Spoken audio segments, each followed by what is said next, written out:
month. Terry is sunning himself in Madeira. He's getting a nice bit of brown on that Welsh hide of his. But we'll be reunited again next month. So you've just got the luxury of my company for the time being. There's a few things I wanted to show you in the garden, and whilst I don't have Terry pestering me or making fun of my vegetables, I'm going to make the most of this moment. And we've had a fabulous summer really, and things have, you know, the fortunes of certain things have done well in the absence of rain. I think Herefordshire haven't had much rain at all, and I wanted to show you the things that have done really well in the absence of much precipitation. So come and have a look.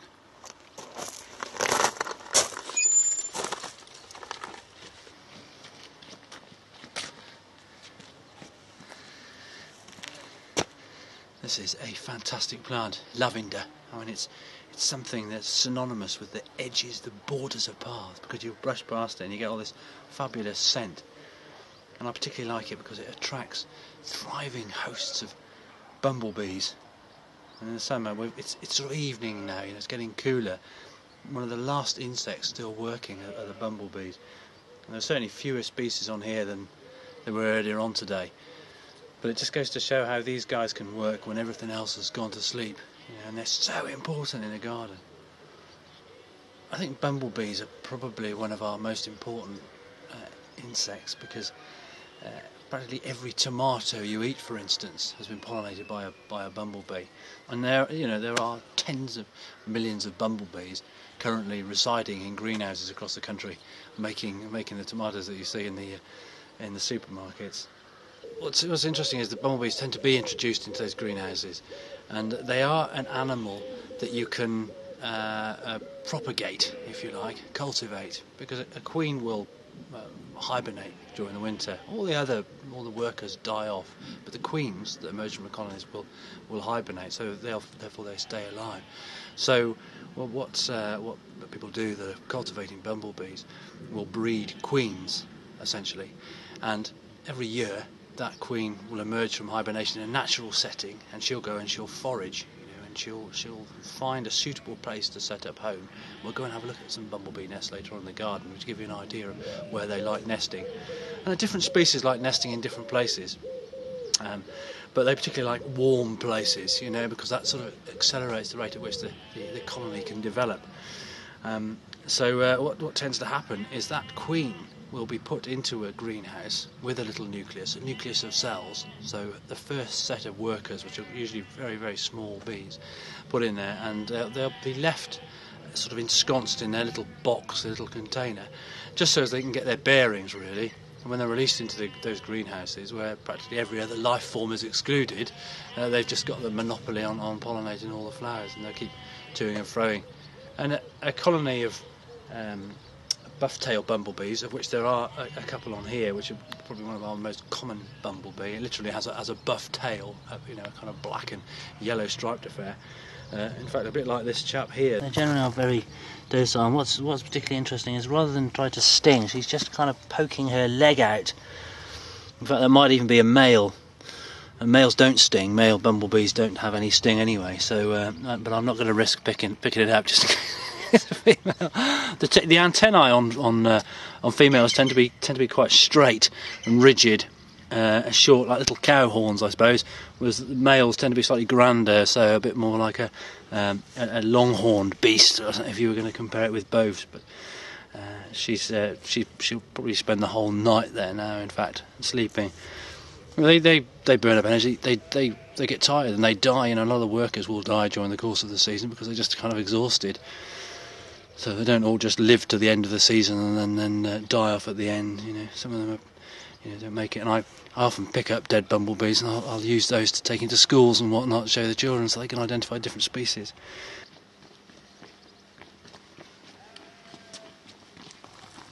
I've got something to show you with these guys. A few little problems pending.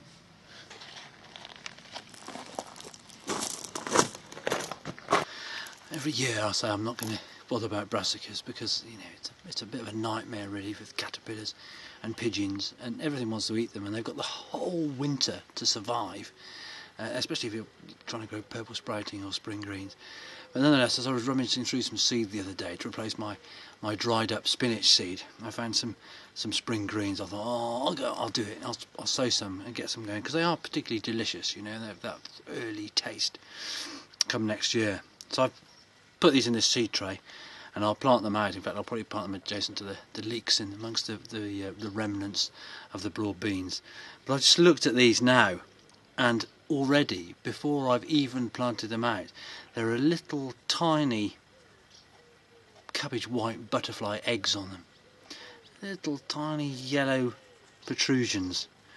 And now, so now I've given myself more work, in the sense that I've got to deal with those little protrusions before I plant them out. Because if I don't, before they even get as high as a mushroom, they'll be eaten and sieve-like. So I need to deal with these. But I've done it now. I've started them off, so I've got to put them out. And what I will do is deal with those little eggs, pick them off, and I'll cover them over with a fine mesh on a fairly substantial frame, so that will protect them from the pigeons and the caterpillars. Interestingly, last year, because the winter was so cold, a lot of the purple sprouting that I had a dozen purple sprouting plants, and possibly 3 survived the winter. They were taken out because it was so cold for so long. The snow just settled on everything and killed it, essentially. See on here, some of these leaves have been attacked by flea beetle.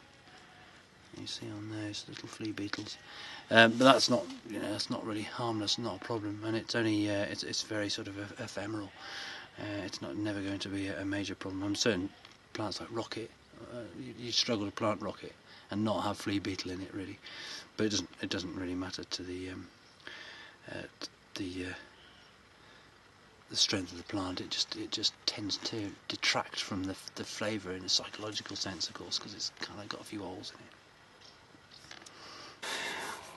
I'm particularly fond of animals to have a bit of extra zest, and this little bird manages to fly over the electric fence that keeps the other chickens in, and she's hunkered down, made a nest for herself in the shed in amongst the old hay that's in here, and she's sat on 8 eggs, and I think I'll just leave her to it, because sometimes I'll take a chicken and put them in the broody coop, and then I'm kind of in control and I know that everything's safe.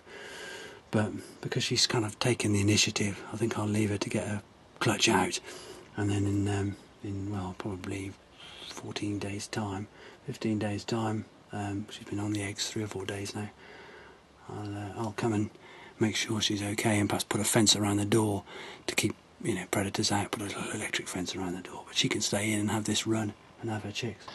Now, if you remember the last time we saw a fabulous little ginger hen sat on a clutch of eggs on a pile of hay in the shed, well, that was 10 days ago now. That chicken had 8 little chicks hatched, and I went up there one evening and I thought, well, I'm not going to leave her there because she's not safe.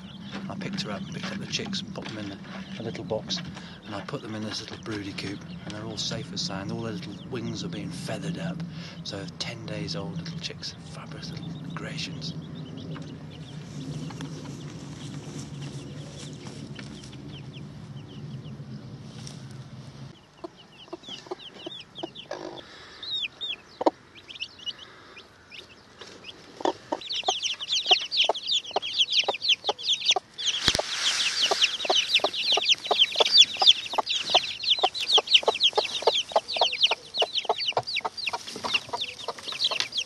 This, way back at the beginning of the growing season, I covered this area in carpet, and it was covering over this mulch that I put on in the autumn, which I kind of left to deteriorate over the winter time.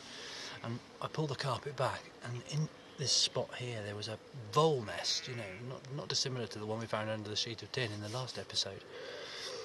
And I thought, I don't really want a vole nest here, I don't need it. So I grabbed hold of the vole nest and threw it up onto the path.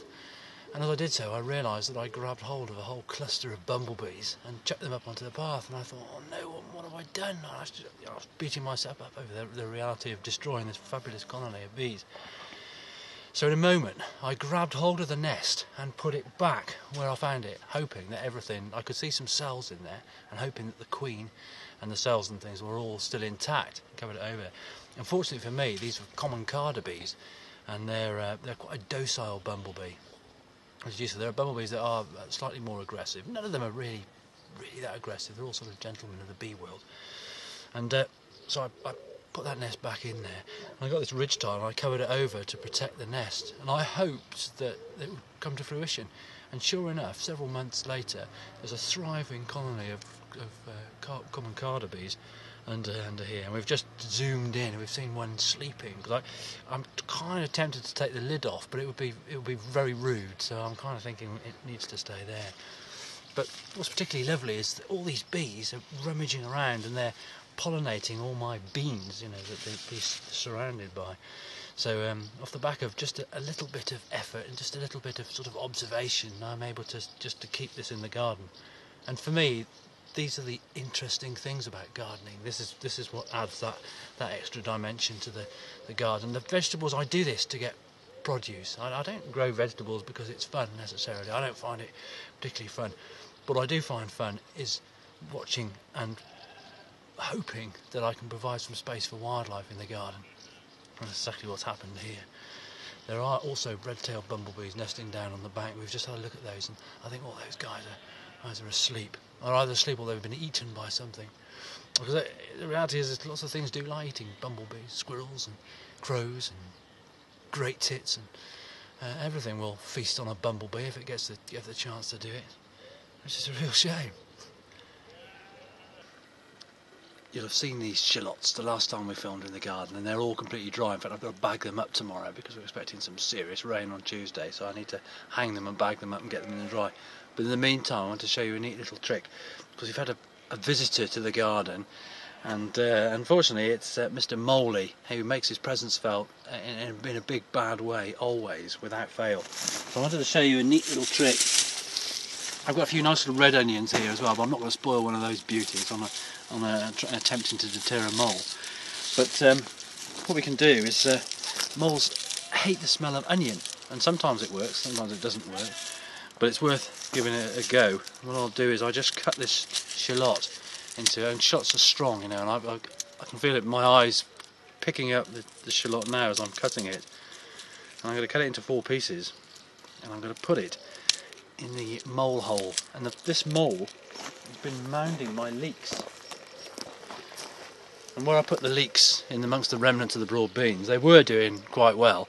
And then Mr. Moley has pushed a few of them out to the ground, and they're drying up, and I'm having just to push them down into the ground. And of course, where I'm pushing them down to the ground, there is no ground because it's just a big cavity, a big hole. So I don't want him, you know. I love moles. I mean, they're fantastic little furry, velvety chaps, but I don't want them wrecking all my hard work. So what I'm going to do, and this is a classic example of why moles are important to an extent. You'll see the different soil profiles here. You know, this clay, darker or lighter coloured soil rather, has been pushed up from underneath this topsoil. So they're fabulous at rotivating, fabulous at mixing, but equally destructive in the wrong place. So what I'm going to do is I'm going to gently excavate this hole, and I found a hole there. In fact, you can see where the hole goes. I'm going to stick in these pieces of onion.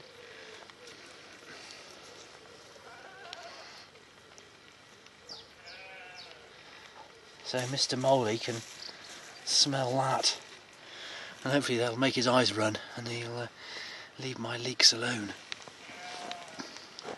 It's a Gall Wasp, and what it does, it lays an egg on a flower in May. And the flower, rather than develop into a fruit, tends to change into all these kind of weird little frondy type leaves. And in fact, all these leaves around this plant are still alive, and the Gall Wasp is developing inside that, and it will go right through the whole winter and hatch into a little wasp the following year. But what's particularly interesting, when I say that, it might not, because there are 2 other species of parasitic wasp that parasitise on that Gall Wasp in succession. So it might be that Gall Wasp doesn't actually see it to fruition at all. So really this little robin's pincushioning is providing opportunities for 3 different types of micro wasp. It's really nice. Actually, I haven't been up here for ages. It's quite nice to open and have a wander out. Change. So here we've got a female glowworm, and she's sticking her derriere up in the air, waiting for her mate to fly over the top.